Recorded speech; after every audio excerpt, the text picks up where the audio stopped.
TDAH infantil é um transtorno neurobiológico de causas genéticas caracterizado por sintomas como falta de atenção, inquietação e impulsividade. Aparece na infância e pode acompanhar o indivíduo por toda a vida. Qual o tema de hoje, Pri? O tema de hoje é TDAH infantil. Vamos entender um pouco mais sobre isso com a nossa convidada. Antes de apresentar a nossa convidada, eu quero pedir para você que ainda não se inscreveu aqui no nosso canal, para você se inscrever, deixar o seu like, o seu comentário e nos ajudar a compartilhar esse conteúdo com mais pessoas.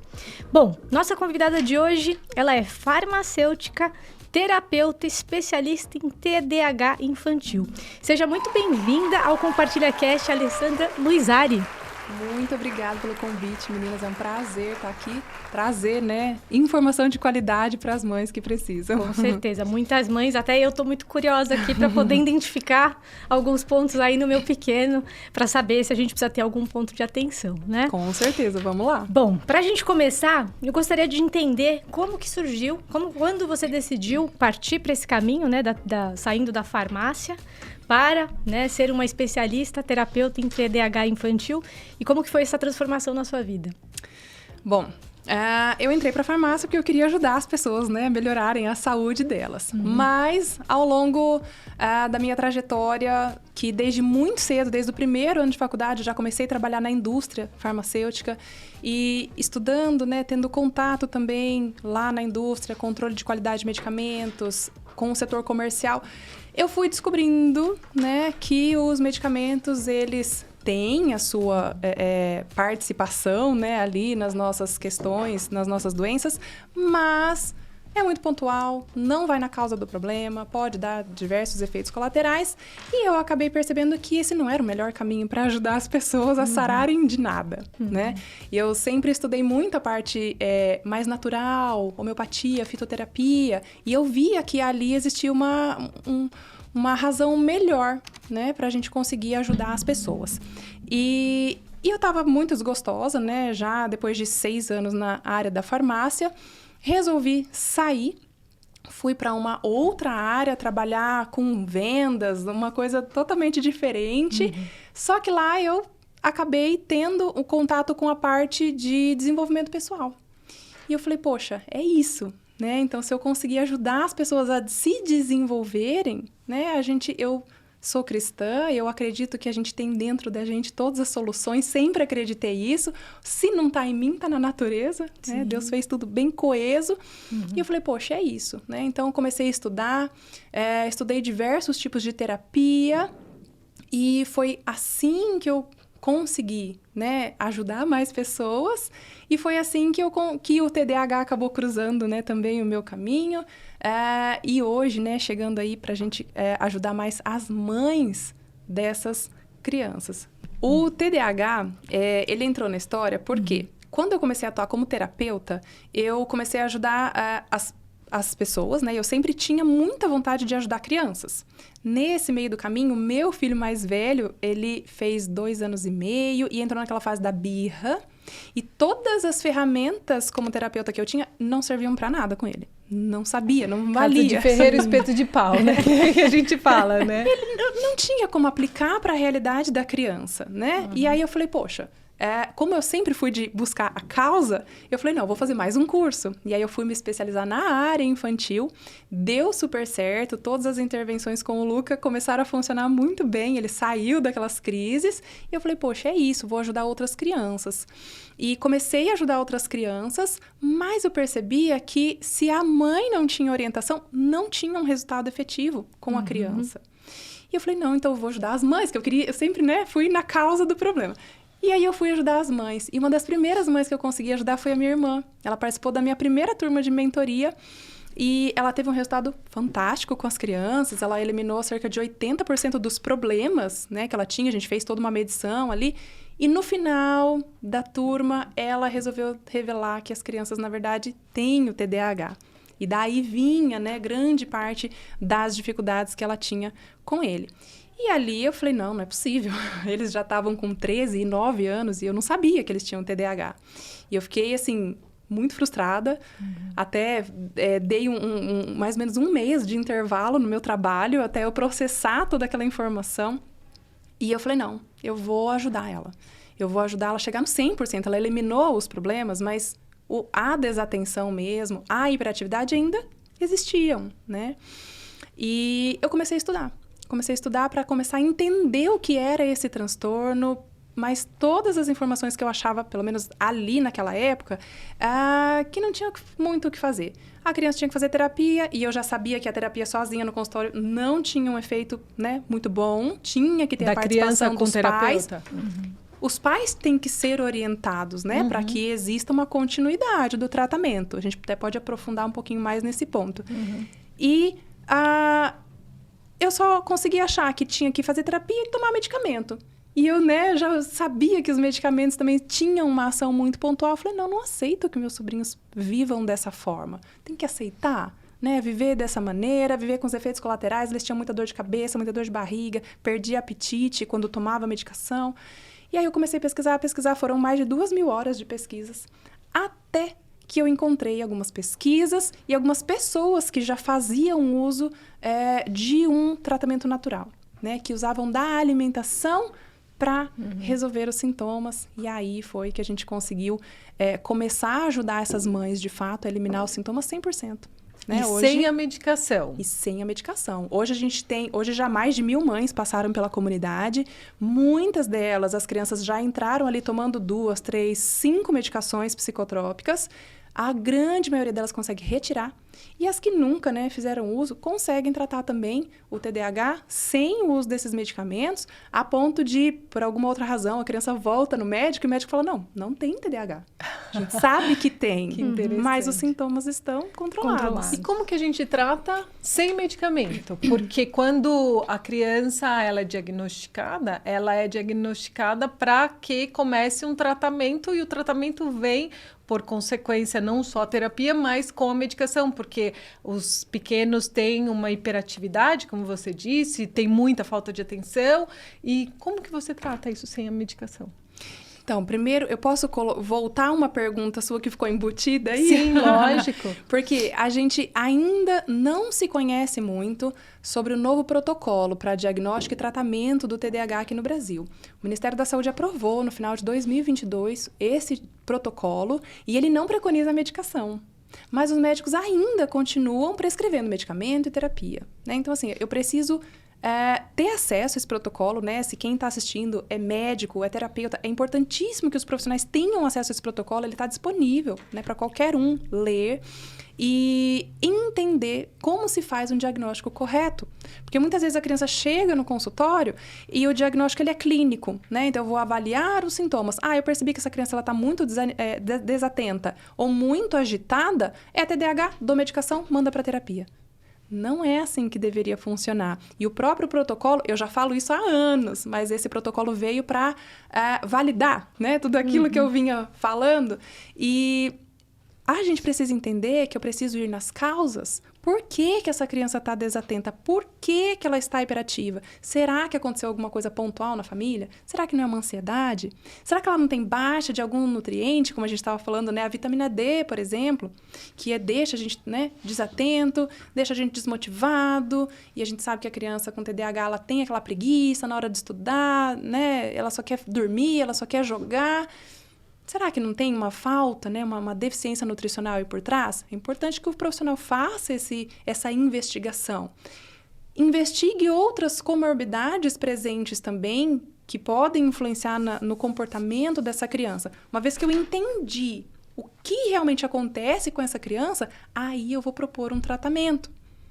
Mas eu tenho como ajudar essa criança mesmo antes de um diagnóstico, né?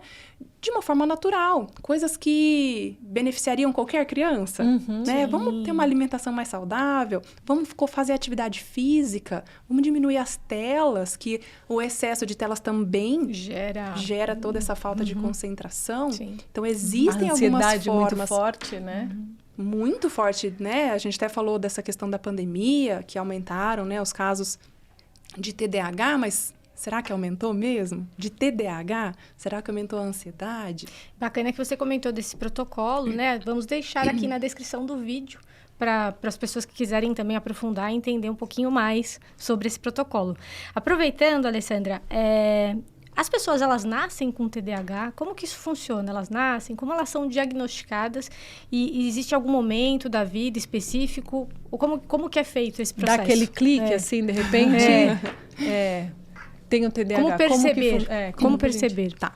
O TDAH, ele é genético, como todas as doenças que a gente pode desenvolver, elas têm um fundo genético. Porque o nosso DNA, ele fala ali pra gente, olha, você pode desenvolver uma diabetes, você pode desenvolver uma depressão, você pode desenvolver um lúpus, ele é uma possibilidade, é um leque de possibilidades. Agora, o que vai determinar mesmo se eu vou desenvolver aquilo tudo ou não é o ambiente.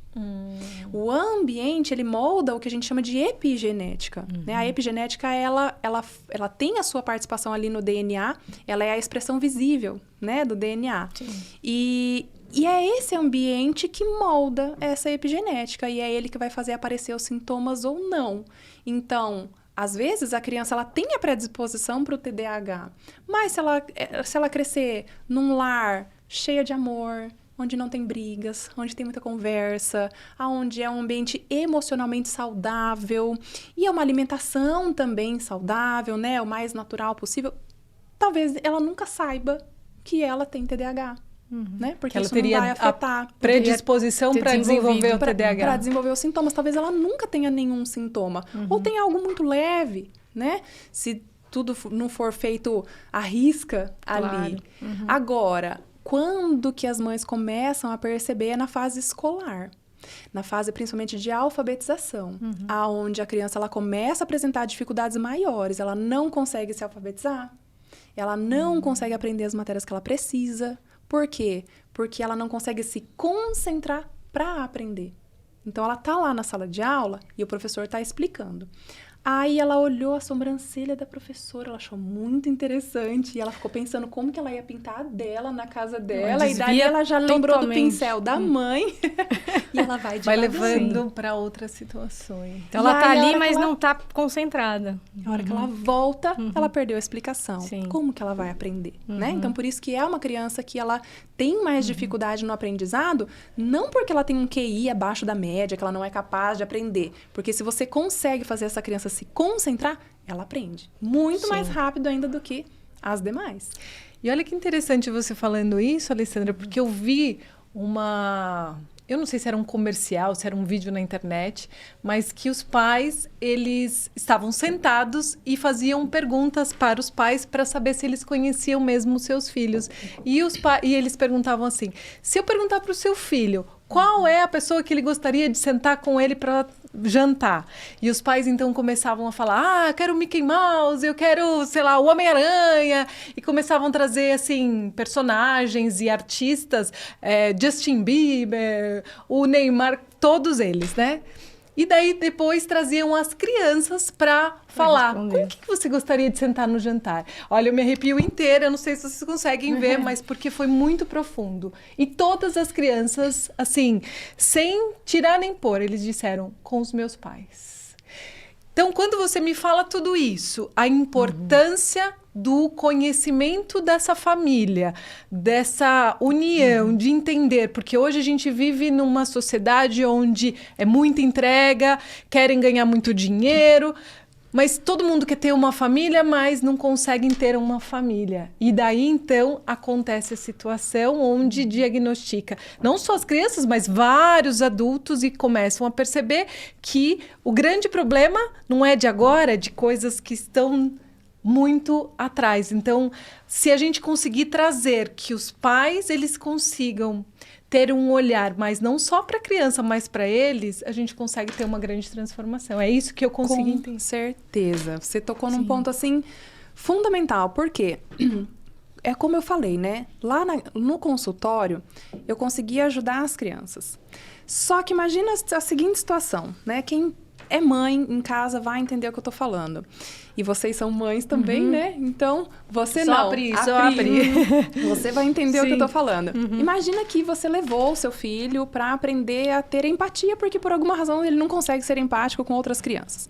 E aí você leva lá pra tia Alessandra. A tia Alessandra consegue fazer o seu filho entender o que é empatia. E ele sai dali tendo empatia até com o porteiro. Tá tudo certo. Só que chega em casa, ele vai errar em algumas coisas, como toda criança faz. Criança erra. E é pra errar, gente, porque é nessa fase que a gente vai aprender a fazer o certo. Claro. Se eu não erro, como que eu vou aprender qual que é o certo, né? Só que a gente tem a mania de ficar só podando os erros e não ensinar a fazer o certo. E aí ele chega em casa e ele esqueceu de fazer a tarefa, por exemplo, ou ele fez uma birra lá com você. E a Pri faz o quê? Briga, grita. Não demonstra empatia, porque a empatia é eu enxergar a situação através dos olhos da outra pessoa. Lá na cabecinha dele, faz algum sentido aquela empatia que ele aprendeu no consultório? Nenhuma. Não faz. Quem é o maior exemplo da criança? É o pai e a mãe. A mãe em algumas situações, o pai em outras situações. Nessas situações emocionais, pesa muito mais o comportamento da mãe do que o do pai, mesmo para os meninos. E não faz sentido. Então, o que acontece? Ele perdeu aquele aprendizado. O terapeuta pode ter trabalhado até mesmo no subconsciente dele, pode ter feito hipnose clínica, não adianta. O exemplo da mãe e do pai vai falar mais alto. O que você comentou, o ambiente favorece e a modelagem, né? A criança vai se espelhar no pai e na mãe, não tem jeito. Ela vai. Ela vai replicar a repetição. Se no ambiente repete mais o errado, ela vai replicar o errado, não tem jeito. Ela vai replicar. E se eu entendo que essa criança ela pode ter o TDAH, que o TDAH ele é caracterizado pela baixa produção de um neurotransmissor que se chama dopamina. A dopamina que é responsável pela nossa atenção, não só pela concentração, porque quem tem TDAH ele consegue prestar atenção em tudo. Ele não consegue focar. Ele não consegue entender que, poxa, a gente tá aqui conversando, eu preciso prestar atenção na Pri. Eu preciso prestar atenção na Vi, não na caneca vermelha bonita, né, que eu ganhei aqui. Ele não consegue selecionar. E ele também não tem aquela automotivação. Ele não tem a força de vontade para começar as coisas. Tem uma série de situações que a dopamina regula no nosso organismo, né? E principalmente no funcionamento do nosso cérebro. Se ele tem essa baixa de dopamina, ele também tem uma dificuldade de regular as emoções. Então, uma falta de empatia, ela é muito mais pesada para uma criança que tem TDAH do que para uma criança que não tem. Se ela não se sente amada em casa, isso é muito mais grave para uma criança que tem TDAH do que para uma que não tem. E a gente tem uma estatística lá na comunidade, que 75% das crianças não se sentem amadas pelos pais.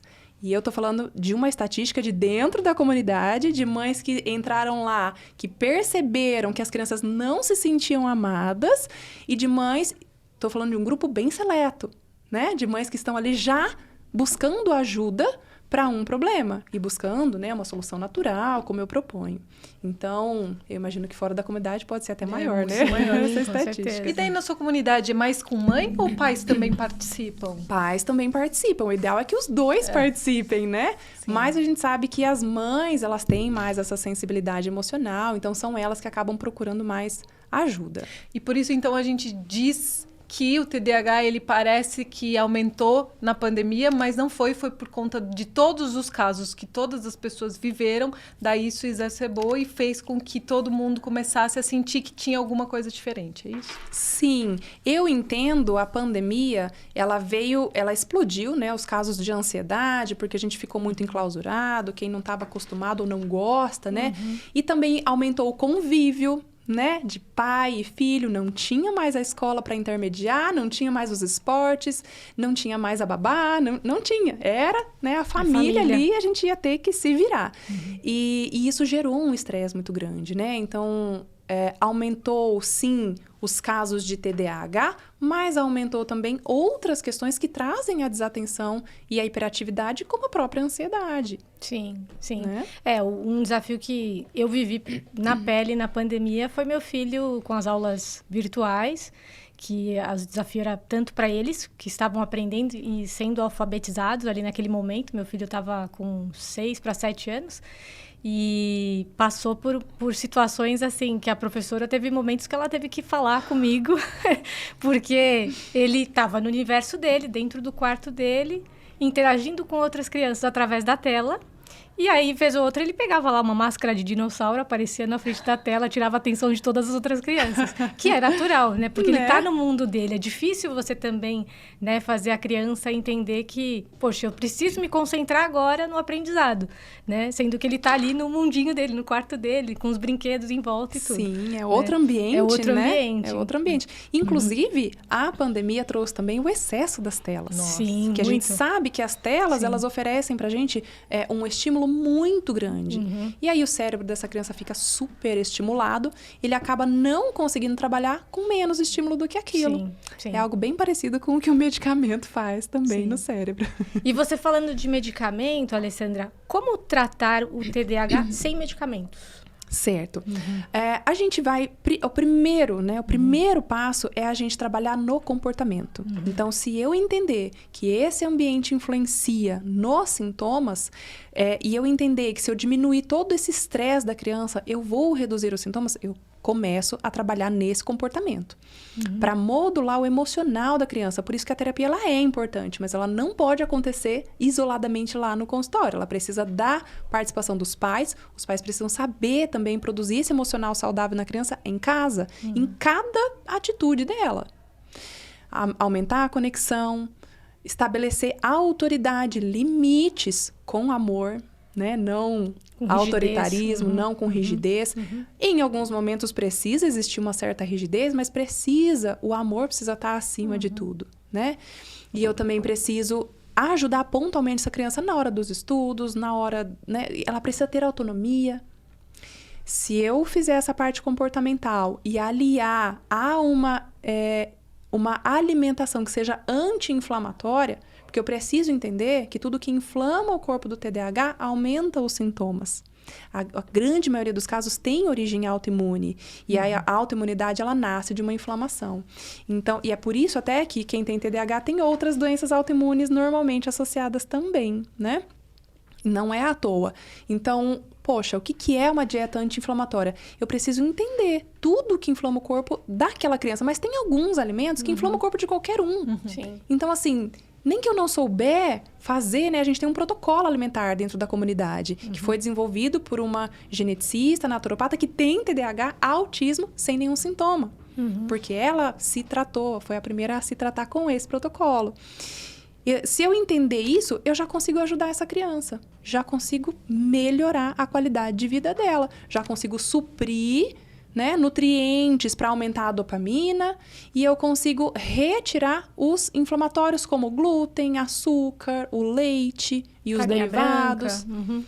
Tudo que leva farinha de trigo, Sim. ele vai ser inflamatório. Ele é inflamatório para qualquer pessoa. Sim, sim, né? sim. E aí tem pessoas que vão vir com 1000 pedras nas mãos. Sim. Já estou acostumada. Né? Falando que não, que leite não é inflamatório, que glúten não é inflamatório, só para quem tem doença celíaca. Façam seus testes, né? Aí depois vocês me contem aqui. Eu descobri que depois que eu comecei o protocolo comigo, que eu tenho sensibilidade ao glúten. E eu nunca podia imaginar. Vivia acordando com a mão inchada, com olheira. Ah, não, mulher é assim mesmo. As mulheres da nossa família são assim. Né? Ficava As muito crenças, inchada no período pré-menstrual. Hoje não fico Sim, mais, porque sim. não consumo mais glúten, né? E não tenho TDAH. E o interessante é que você consegue ter uma vida normal mesmo eliminando essas questões. Com certeza. Os alimentos inflamatórios. Esses Com alimentos certeza. inflamatórios, isso é maravilhoso. Eu falo que hoje eu como muito mais gostoso, na verdade, do que antes, porque a gente é obrigada a se reinventar ali na cozinha, né? Fazer N receitas e a gente consegue comprar muita coisa pronta também, mas E sem contar o benefício que traz, não só da qualidade de vida, mas longevidade, né? Expectativa de vida, e também você não está usando medicamentos, né? Como você mencionou no início, né? Que o medicamento, ele trata algo muito pontual. Melhora até o bolso, Melhora tudo, né? Então, olha só, você tocou num ponto Sim, bem interessante, sim. porque algumas mães falam assim, Ale, mas Como que eu vou trocar a alimentação, fazer uma alimentação natural, orgânica? Isso tudo é muito caro, né? Não, gente. É mais caro. barato. É você ficar comprando bolacha recheada. É muito caro, né? Tá R$4 o pacote. O industrializado. O industrializado, o todinho, o salgadinho. Sem contar que muitas mães, e eu falo porque já atendi muitas mães, né? Muitas acabam comprando N presentes para tentar se conectar com aquela criança, porque ela não sabe como fazer isso. É mais barato, gente. É mais barato a gente ir pelo caminho natural do que o contrário. E a recompensa, ela é maravilhosa. Sim. Olha, eu amei conhecer tudo isso, eu tenho certeza. Eu tenho já te acompanhado bastante nas redes sociais desde que eu te vi, né? Desde que eu soube da sua existência, porque eu não tenho TDAH e assim, mas tudo que você tem ensinado tem me trazido muitos benefícios. Eu que sou adepta à alimentação saudável, porque eu falo tudo isso, né? Sempre no meu dia a dia. Meu marido é super parceiro, a gente faz essas coisas juntos. Então, assim, tudo que você tem ensinado, eu tô de alguma forma utilizando na minha vida, mesmo eu não tendo TDAH, então eu acho isso fantástico. A gente vai ter, com certeza, mais assuntos, e se a gente não fizer podcasts, né, gravações, a gente faz live, porque esse assunto, para mim, ficou e é maravilhoso.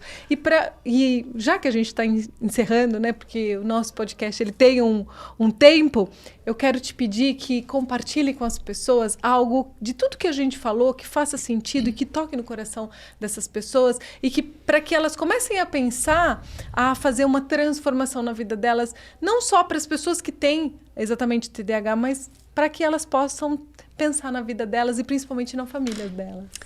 Bom, o meu recado vai principalmente para quem é mãe, porque a gente percebe todas essas dificuldades na infância, né? A gente começa a perceber na infância.